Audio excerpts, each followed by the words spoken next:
Selamat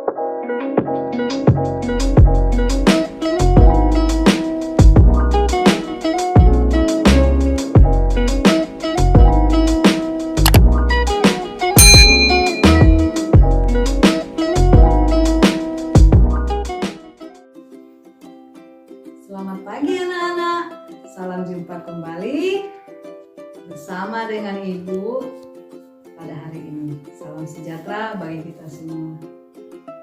Sebelum kita memulai pembelajaran hari ini, marilah kita berdoa agar pembelajaran kita hari ini diberkahi oleh Tuhan yang Maha Kuasa.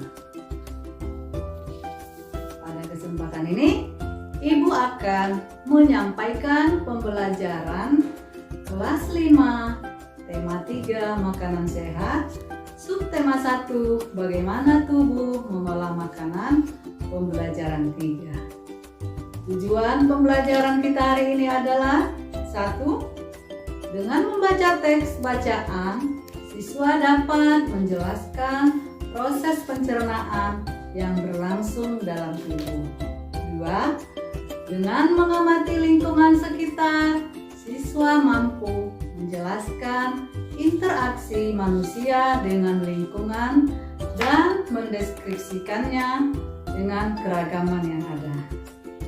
3. Dengan mengamati gambar iklan media cetak, siswa dapat menyebutkan hal-hal penting dalam iklan media cetak. Anak-anak, mari perhatikan percakapan yang ada pada bukumu. Dengarkan ya, Ibu bacakan percakapan berikut ini. Anak-anak, mari simak percakapan antara Siti, Udin, dan Lani tentang proses pencernaan pada manusia. Bekal apa yang kamu bawa hari ini, Din? Tenang Siti, hari ini aku membawa makanan sehat loh. Aku membawa nasi dengan tumis sayur dan telur. Wah, kedengarannya enak, Din. Iya, enak dan sehat. Nah, sekarang aku mau tanya, apa ada yang masih ingat organ pencernaan manusia? Masih, makanan dikunyah di dalam mulut dengan gigi, kemudian Makanan meluncur masuk ke kerongkongan untuk kemudian masuk ke lambung.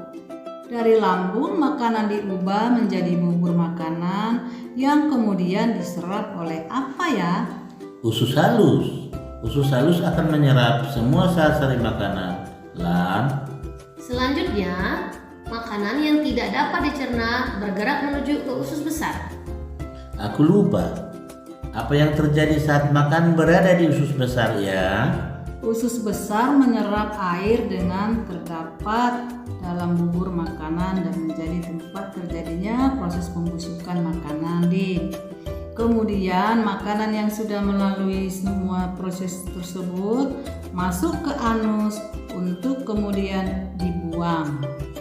Jangan lupa makan makanan yang sehat ya teman-teman, agar kesehatan organ pencernaan kita tetap terjaga. Makanan sehat tidak selalu harus mahal. Makanan merupakan organ sumber energi bagi tubuh. Makanan merupakan bahan baku utama bagi manusia untuk memproduksi energi dan memenuhi segala nutrisi dan yang diperlukan oleh tubuh. Ibarat bensin yang sangat vital peranannya bagi kendaraan bermotor. Dan juga ibarat kendaraan yang kehabisan oli, maka kendaraan tersebut tidak dapat dijalankan karena sumber energinya telah habis. Demikian juga manusia, makanan sangat berperan bagi tubuh manusia dalam mempertahankan kelangsungan hidupnya. Namun, tidak semua jenis makanan yang dikonsumsi dapat memberikan asupan gizi yang baik dan sehat. Makanan yang sehat adalah makanan yang mengandung semua zat yang dibutuhkan oleh tubuh. Untuk memperoleh energi, anak-anak masih ingat kan? Pada pembelajaran yang lalu, zat gizi yang dibutuhkan pada tubuh kita agar sehat ada 6 jenisnya, yaitu 1. Karbohidrat, 2. Protein, 3. Vitamin, 4. Air dan mineral, kemudian fosfor. Zat karbohidrat dan protein dan juga lemak diperlukan untuk tubuh dalam membangun dan memperbaiki sel-sel tubuh yang rusak, metabolisme, dan mendapatkan energi. Anak-anak, tahukah kamu bahwa manusia adalah makhluk sosial? Dalam kehidupan ini, kita tidak dapat hidup sendiri, bukan? Manusia itu selalu membutuhkan orang lain untuk memenuhi kebutuhan hidupnya. Oleh karena itu, manusia disebut sebagai makhluk sosial. Di dalam kehidupan sosial, manusia itu saling berinteraksi satu sama lain dan terciptalah yang disebut dengan interaksi sosial. Apa itu interaksi sosial?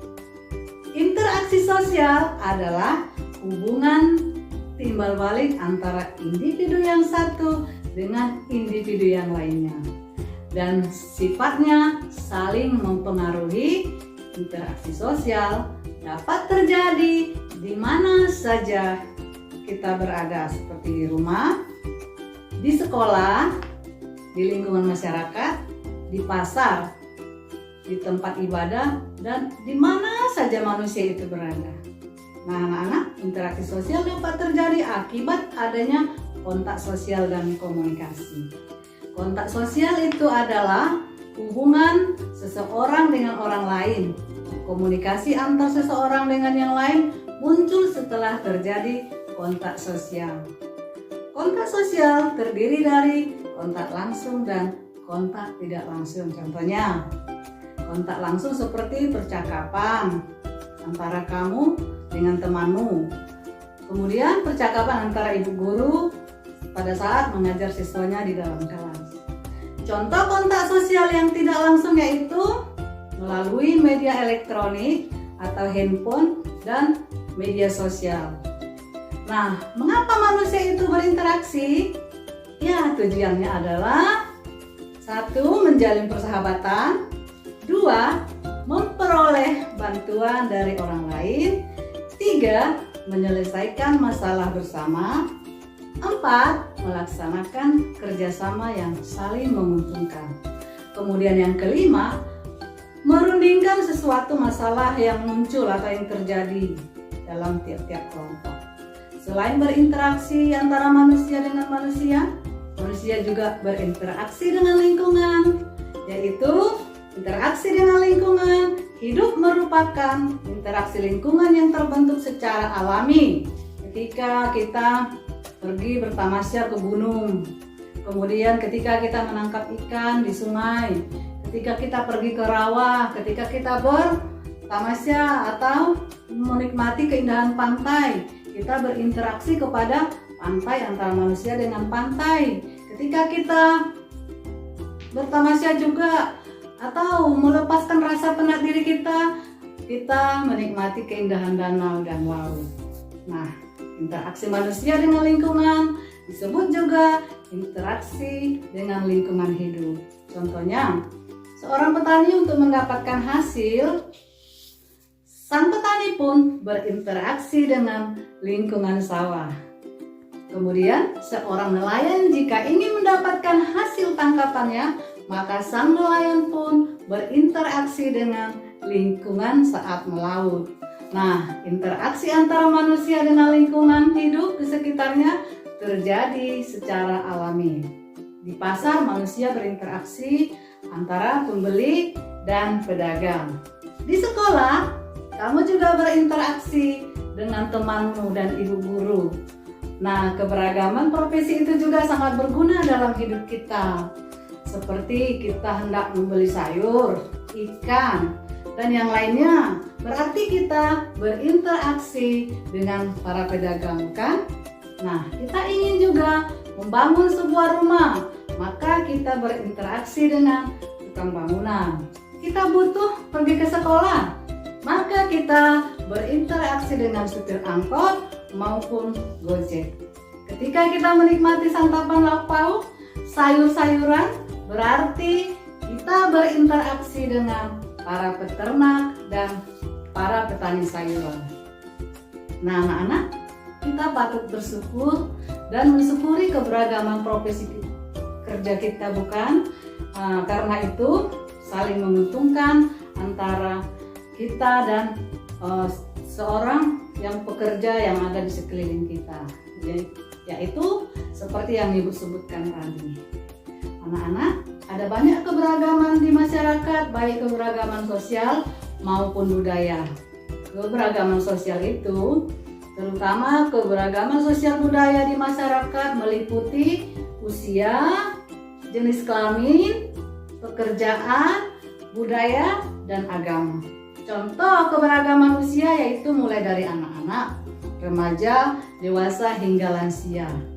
Contoh keberagaman pekerjaan, ada petani, ada peternak, ada pengrajin, ada pedagang, ada tukang jahit, ada guru, ada dokter, dan lainnya. Keberagaman budaya, ada bahasa daerah, ada rumah adat, ada tarian adat, ada pakaian adat, ada makanan khas, dan lainnya. Keberagaman agama yaitu ada agama Islam, agama Kristen, agama Katolik, agama Hindu, agama Buddha, dan Konghucu. Nah, anak-anak, keberagaman ini harus kita syukuri. Sebagai umat ciptaan Tuhan yang Maha Kuasa, kita patut saling menghormati satu sama lain, antar profesi satu dengan yang lain, agar tercipta kerukunan, persatuan, dan kesatuan antar sesama. Maka terciptalah lingkungan yang aman dan damai. Inilah bukti kita memiliki rasa nasionalisme yang tinggi. Jika kita dalam masyarakat hidup tanpa membeda-bedakan antara teman, maka kita akan hidup sejahtera. Demikianlah pembelajaran kita hari ini. Semoga bermanfaat. Sampai jumpa pada video pembelajaran berikutnya. Terima kasih.